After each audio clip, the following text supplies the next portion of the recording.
सो हमने last class में क्या बात कही थी, रदरफोर्ड के ड्रॉबैक्स के बारे में बात करी थी। रदरफोर्ड हमें ये नहीं समझा पाया था कि जो एक इलेक्ट्रॉन है जब वो एक ऑर्बिट में घूमता है तो उसकी एनर्जी लूज हो जाती है, जिसकी वजह से वो न्यूक्लियस में गिर जाता है, और न्यूक्लियस में गिरने की वजह से जो एटम है वो हाईली अनस्टेबल बन जाता है। बट एटम जो होता है वो क्या होता है, बहुत ज़्यादा स्टेबल होता है। तो ये क्या थी, उसके मॉडल की कमी थी। तो जो नील बोर साहब थे, ठीक है, जो नील बोर जो साइंटिस्ट थे, उन्होंने क्या करा, उन्होंने सबसे पहले तो ये समझाया कि जो एटम है वो स्टेबल कैसे रहता है, फिर उन्होंने अपना मॉडल दिया। तो जो नील बोर की जो एक्सप्लेनेशन थी एटम के स्टेबल के बारे में, रदरफोर्ड के जो रदरफोर्ड पे ऑब्जेक्शन लगे थे, जो रदरफोर्ड की कमियां थी, ठीक है, जो रदरफोर्ड की कमियां थी उनको उसने समझाया था। तो सबसे पहले बात करते हैं उन्हीं 2 पॉइंट के बारे में, जिस 2 पॉइंट की वजह से उन्होंने हमें समझाया कि एटम कैसे स्टेबल रह सकता है इलेक्ट्रॉन के साथ, ठीक है। तो नील बोर एक्सप्लेनेशन लिख दो। क्या टॉपिक है, Niels Bohr explanation, Niels Bohr explanation, ठीक है। नील बोर का एक्सप्लेनेशन मतलब हिंदी में बोलेंगे तो उसको वो बुक देना हिंदी वाली, इनका नाम क्या था, Niels Bohr, Niels Bohr, Niels Bohr का तर्क, ठीक है, नील्स बोर का तर्क जो उसने समझाने के लिए दिया, ठीक है। तो रदरफोर्ड ने क्या बोला था कि जो इलेक्ट्रॉन होगा वो एटम के चारों ओर घूमेगा। तो हमने ये बात बोली थी उसको, कि हमने नहीं, किसी और ने बोली थी कि अगर एटम जो है वो चारों ओर घूमेगा तो वो क्या करेगा, एक्सेलरेशन करेगा, और जब वो एक्सेलरेशन करेगा तो कुछ ना कुछ एनर्जी अपने अंदर में से निकालेगा, है ना। और फाइनली एक मोमेंट ऐसा आएगा जब जो एनर्जी है उसकी बिल्कुल ख़त्म हो जाएगी और वो कहाँ गिर जाएगा, न्यूक्लियस में गिर जाएगा। तो नील बोर क्या बोलते हैं कि जो एटम जो इलेक्ट्रॉन है, जो इलेक्ट्रॉन है, the electron revolve around the circular path, ठीक है। जो इलेक्ट्रॉन है वो एक सर्कुलर पाथ में घूमता रहेगा, ठीक है, और अराउंड द क्या, revolve around the circular path around the nucleus, around the nucleus, ठीक है। नाभिक के चारों ओर इलेक्ट्रॉन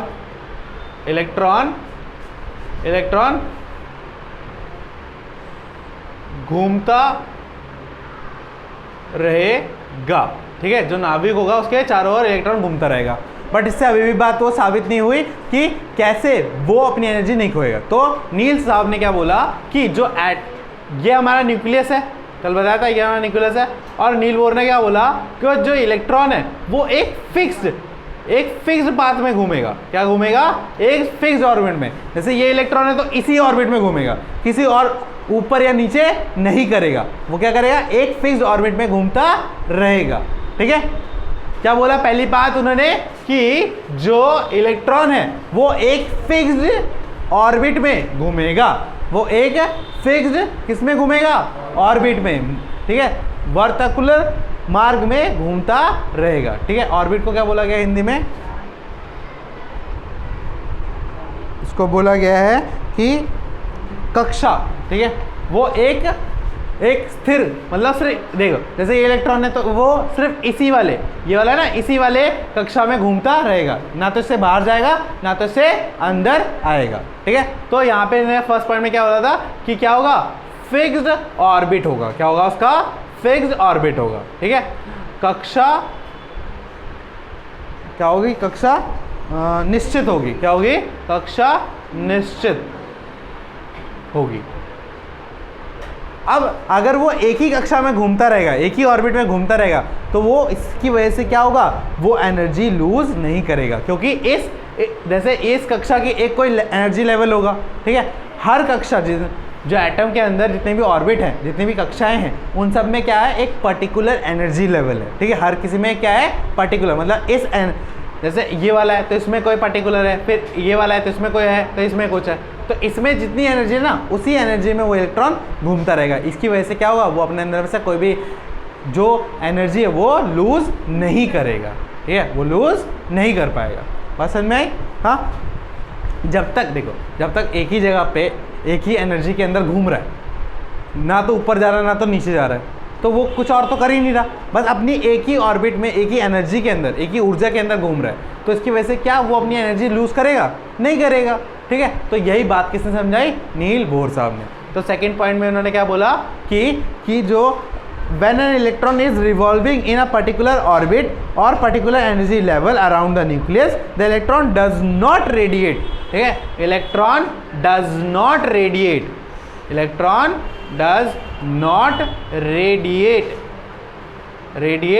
energy, electron ऊर्जा नहीं निकालेगा, इलेक्ट्रॉन ऊर्जा नहीं निकालेगा, ठीक है, इलेक्ट्रॉन जो होगा वो ऊर्जा नहीं निकालेगा, even though it is accelerated motion around the nucleus. हालांकि वो एक्सेलरेशन तो करेगा बट फिर भी वो एनर्जी लूज नहीं करेगा। क्यों नहीं करेगा? क्योंकि वो एक पर्टिकुलर ऑर्बिट में है और इस ऑर्बिट की जो एनर्जी लेवल है वो क्या है? एनर्जी लेवल, वो भी क्या है? फिक्स्ड है। Energy level is fixed. ऊर्जा का जो स्तर है, ऊर्जा का जो स्तर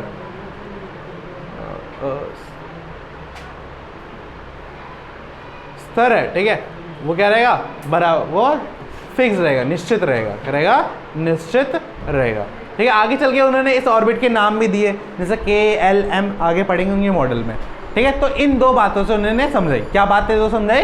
कि जो इलेक्ट्रॉन है वो घूमेगा तो सिर्फ फिक्स्ड ऑर्बिट में घूमेगा, और जब वो घूमेगा तब वो एनर्जी लूज नहीं करेगा। पहली बात क्या बोली? कि फिक्स्ड ऑर्बिट में घूमेगा, निश्चित कक्षा में घूमेगा, और दूसरा क्या बोला? कि इलेक्ट्रॉन ऊर्जा नहीं निकालेगा अपने अंदर में से। और इन दो बातों से उन्होंने जो रदरफोर्ड के ऊपर कमियां आ रही थी उनको समझाया, बात समझ में आ गई? हाँ, नोट कर लिया? हाँ, ठीक है। अब नेक्स्ट चलते हैं आगे, ठीक है। नेक्स्ट क्या है हमारा? वो है नील बोर एटॉमिक मॉडल, ठीक है। Niels Bohr model of atom या एटम, ठीक है। मिटा दो ना, चलो, वेरी गुड। नेक्स्ट हेडिंग डालिए, बोर मॉडल ऑफ एटम। क्या हेडिंग है? Bohr model of atom, Bohr model of atom, ठीक है। बोर का परमाणु क्या? मॉडल, ठीक है भाई, स्टार्ट करें। तो उसने जब अपना मॉडल दिया तो उसने 6 पॉइंट में अपने मॉडल को समझाया। वो 6 पॉइंट लिखने हैं हमें, समझाएं? हाँ, एक एक करके। तो सबसे पहला मैं डिक्टेट करूंगा, आप लिख लेना, ठीक है, और फिर स्टार्ट करते हैं। लिखिए, पहला पॉइंट लिखिए, an atom is made up of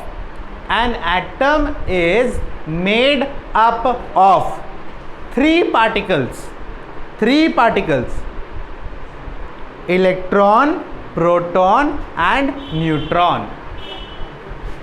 तो पहला पॉइंट उनका ये कहता है कि एक जो एटम होता है या परमाणु होता है वो 3 चीज़ों से मिलकर बनता है। एक होता है आपका इलेक्ट्रॉन, दूसरा होता है आपका प्रोटॉन,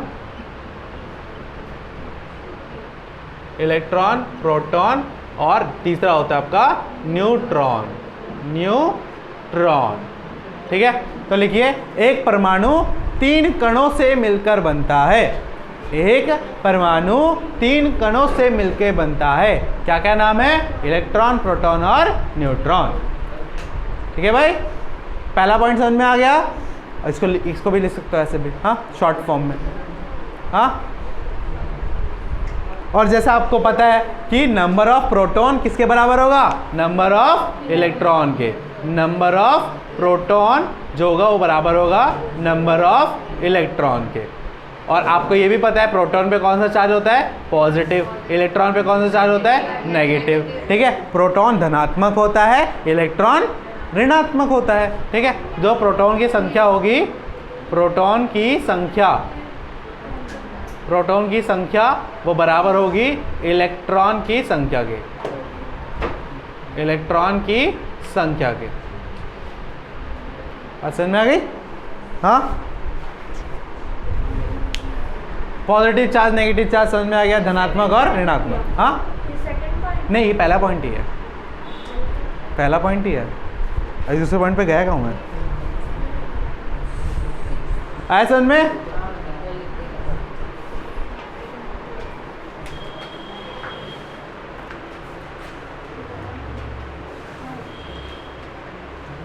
सेकंड पॉइंट पे चले।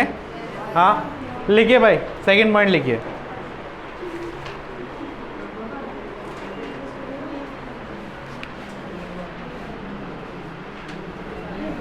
सेकंड पॉइंट क्या बोलता है? सेकंड पॉइंट हमें ये बोलता है, लिखिए पहले, the proton and neutron, the proton and neutron, लिखने के लिए बोल रहा हूं कुछ। The proton and neutron are located in a small nucleus, in a small nucleus at the center of atom, at the center of atom। Proton और neutron, लिखिए, proton और न्यूट्रॉन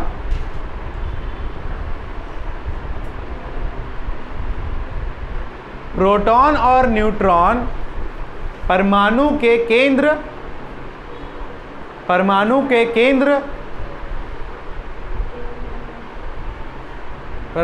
केंद्र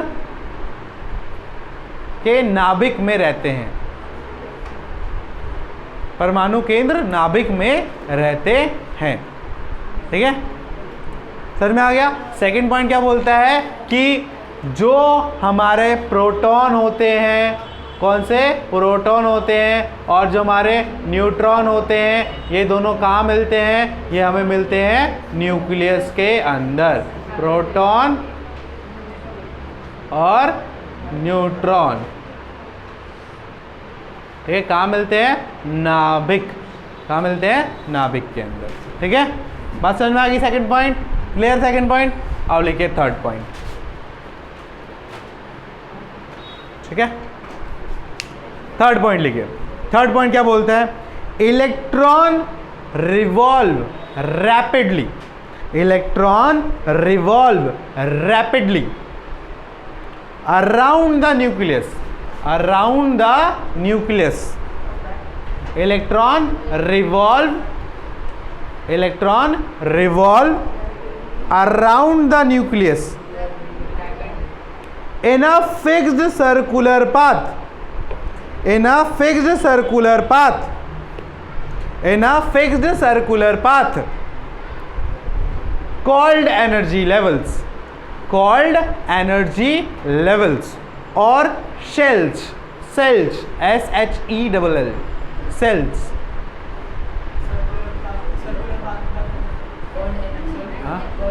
called energy level और sales.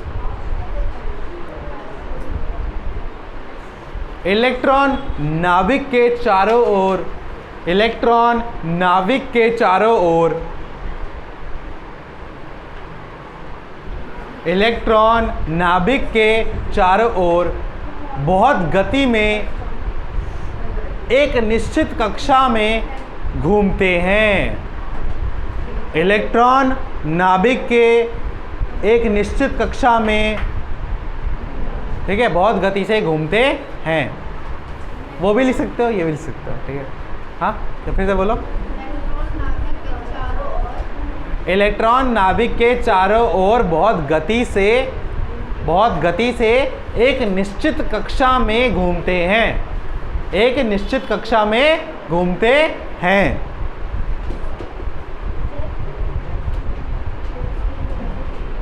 जिसे ऊर्जा स्तर, जिसे ऊर्जा स्तर और शेल्स कहा जाता है, जिसे ऊर्जा स्तर और शेल्स, हाँ शेल्स ही बोलेंगे, या कोश, कोश कोश कोश कोश कोश कोश कोश कहा जाता है। इलेक्ट्रॉन जो होंगे, इलेक्ट्रॉन जो होंगे, इलेक्ट्रॉन जो होंगे वो क्या करेंगे, वो एक फिक्स्ड, क्या फिक्स्ड ऑर्बिट में घूमेंगे, निश्चित निश्चित कक्षा में घूमेंगे, निश्चित कक्षा में घूमेंगे, जिसको क्या बोला जाएगा, या तो उसको एनर्जी लेवल बोलेंगे, क्या बोलेंगे, एनर्जी लेवल बोलेंगे, ऊर्जा स्तर, ऊर्जा स्तर, या इसको क्या बोलेंगे, क्या बोलेंगे इसको, शेल्स, क्या बोलेंगे, शेल्स, हिंदी में कोश। थर्ड पॉइंट खत्म। ऐसा में भाई ये शॉर्टकट पॉइंट है, याद कर लो ऐसे भी। तुम सोचो मैं ऐसे लिखवा रहा हूँ, याद करने के लिए करवा रहा हूँ, लिख लो इनको भी, हर पॉइंट के बाद उसको शॉर्टकट तरीके से लिख लो ताकि याद रहे।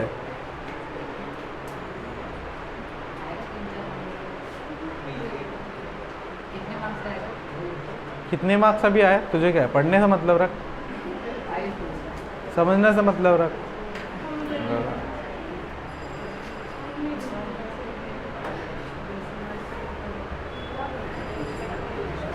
हो गया भाई, नेक्स्ट पॉइंट चले, ठीक है, नेक्स्ट पॉइंट लिखिए।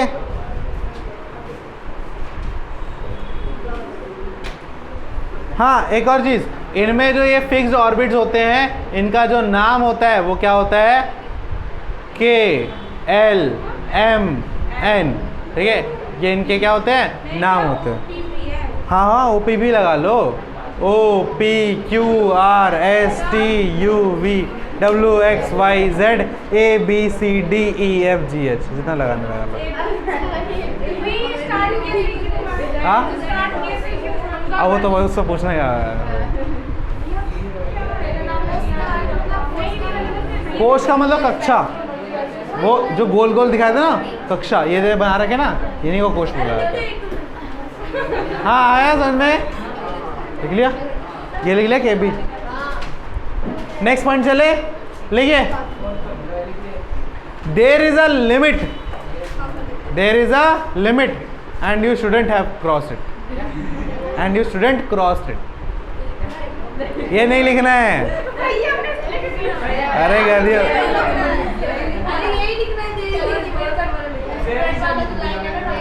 घर वाले बोलते हैं ना अपनी सीमाओं में रहना चाहिए।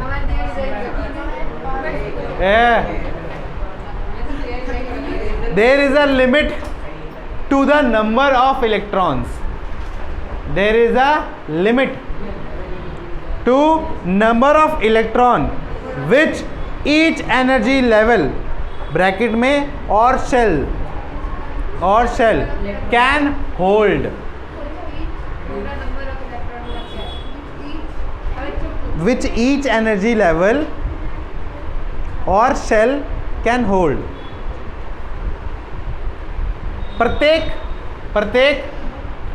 प्रत्येक ऊर्जा स्तर ब्रैकेट में कोश, प्रत्येक ऊर्जा स्तर या ब्रैकेट में लिखो कोश, ब्रैकेट में लिखो कोश में सीमित इलेक्ट्रॉन ही आ सकते हैं, सीमित इलेक्ट्रॉन ही आ सकते हैं। समझ में आ गई। तो जो हमारे फोर्थ पॉइंट क्या बोल रहा है कि जो हमारे एनर्जी लेवल होते हैं, जो हमारे एनर्जी लेवल होते हैं, ठीक है, ऊर्जा स्तर, इनमें क्या हो जाता है, फिक्स नंबर ऑफ इलेक्ट्रॉन ही आ सकते हैं, फिक्स नंबर ऑफ इलेक्ट्रॉन, ठीक है, निश्चित, ठीक है, या सीमित इलेक्ट्रॉन ही आ सकते हैं, ठीक है, आ सकते हैं, ठीक है। और ये फिक्स नंबर कितना है वो देखो के में आ सकते हैं 2 इलेक्ट्रॉन, के में आ सकते हैं 2 इलेक्ट्रॉन, ठीक है। फिर एल में आ सकते हैं, जो एल है वो है मैक्सिमम 8, एल में कितने हैं 8 इलेक्ट्रॉन, ठीक है। अब उसके बाद है 18, m कैन होल्ड 18, m में कितने आएंगे 18, ठीक है। फिर n में कितने आएंगे, n में आएंगे तुम्हारे 32 इलेक्ट्रॉन, क्या आएंगे 32 इलेक्ट्रॉन। तो यहाँ पे कौन सा फॉर्मूला फॉलो होता है, यहाँ पे फॉर्मूला फॉलो होता है 2n का होल, नहीं 2n का होल स्क्वायर नहीं,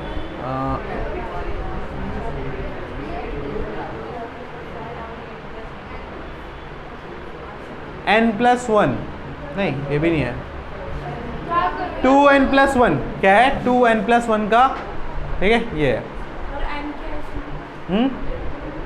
n नंबर ऑफ 0 1 2 3 और ये स्क्वायर होगा, ठीक है। तो देखो क्या हो जाएगा, 0 पुट करोगे तो 0 हो जाएगा, 1 पुट करोगे कितना आएगा, तो नहीं ये माइनस होगा, मैं फॉर्मूला भूल गया, रुको ये होता है 2n-1। अब n = 1 से स्टार्ट करो तो क्या रहेगा, तो क्या रहेगा 1 इलेक्ट्रॉन, ठीक है। तो ये वाला तो शेल एग्जिस्ट ही नहीं करेगा, नहीं क्या, नहीं फॉर्मूला भूल गया क्या, 1 मिनट रुको, 2n+1 था या -1 था,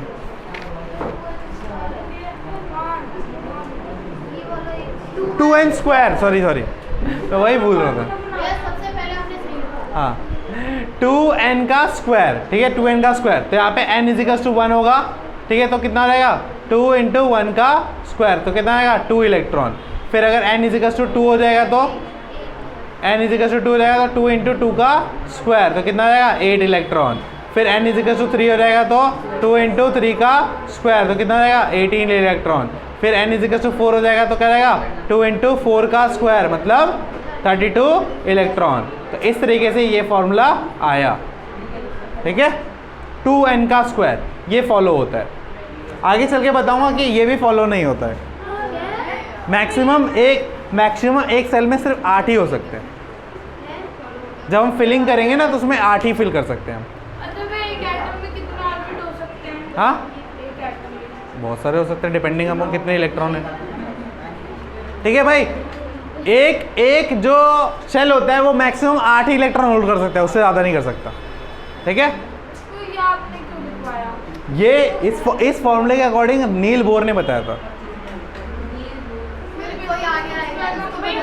नहीं ये लास्ट है, यही लास्ट है।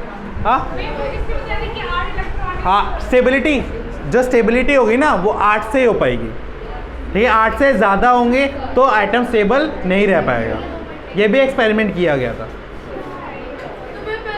आया समझ में?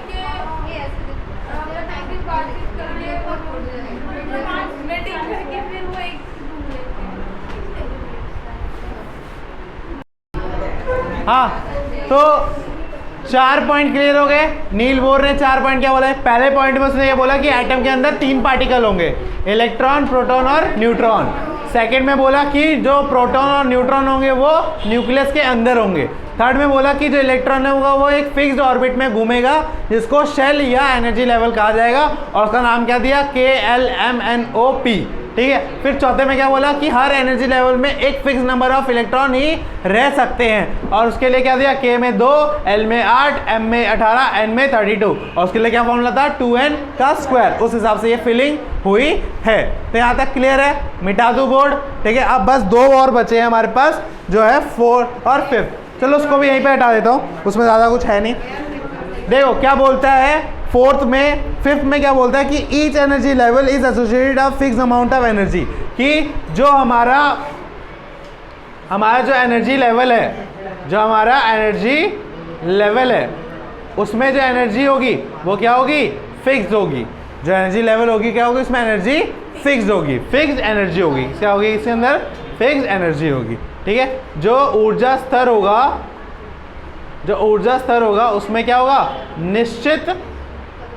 निश्चित ऊर्जा होगी। क्या होगी, निश्चित ऊर्जा होगी। पॉइंट लिखिए, each energy level each energy level bracket में और shell is associated with a fixed amount of energy. प्रत्येक ऊर्जा स्तर ब्रैकेट में कोश, प्रत्येक ऊर्जा स्तर ब्रैकेट में कोश में निश्चित मात्रा में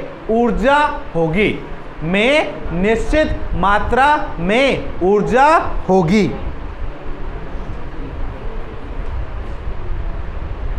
और एक और बात, जो ऑर्बिट न्यूक्लियस के सबसे पास होगा उसमें सबसे कम एनर्जी होगी, और जो न्यूक्लियस सबसे दूर होगा उसमें सबसे ज़्यादा एनर्जी होगी।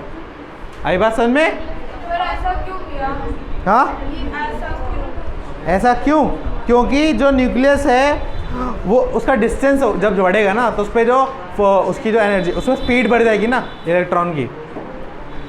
अब जो न्यूक्लियस है उसके पास अगर कोई इलेक्ट्रॉन आएगा तो उसको ज़्यादा खींचेगा ना, और जब ज़्यादा खींचेगा उसकी स्पीड क्या होगी? स्लो। तो उसकी वजह से उसकी एनर्जी क्या रहेगी? कम रहेगी। बट जब दूर रहेगी तो ज़्यादा घूम पाएगी, इसलिए उसकी एनर्जी क्या रहेगी? ज़्यादा तेज़ रहेगी, ठीक है, या ज़्यादा मात्रा में रहेगी। बात समझ में आ गई यहाँ तक? हाँ, next point,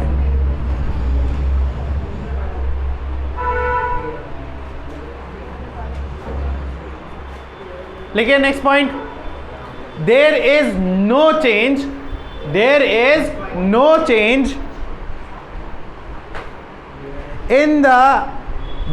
no change in the energy of electron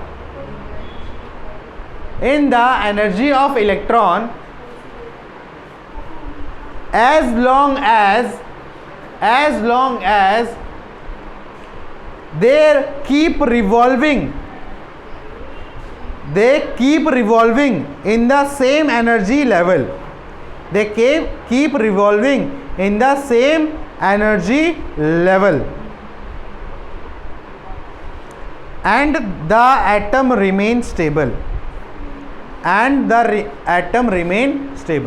Hindi में लिखिए, इलेक्ट्रॉन की ऊर्जा में कोई भी बदलाव नहीं आएगा। इलेक्ट्रॉन की ऊर्जा में कोई भी बदलाव नहीं आएगा जब तक वो एक निश्चित ऊर्जा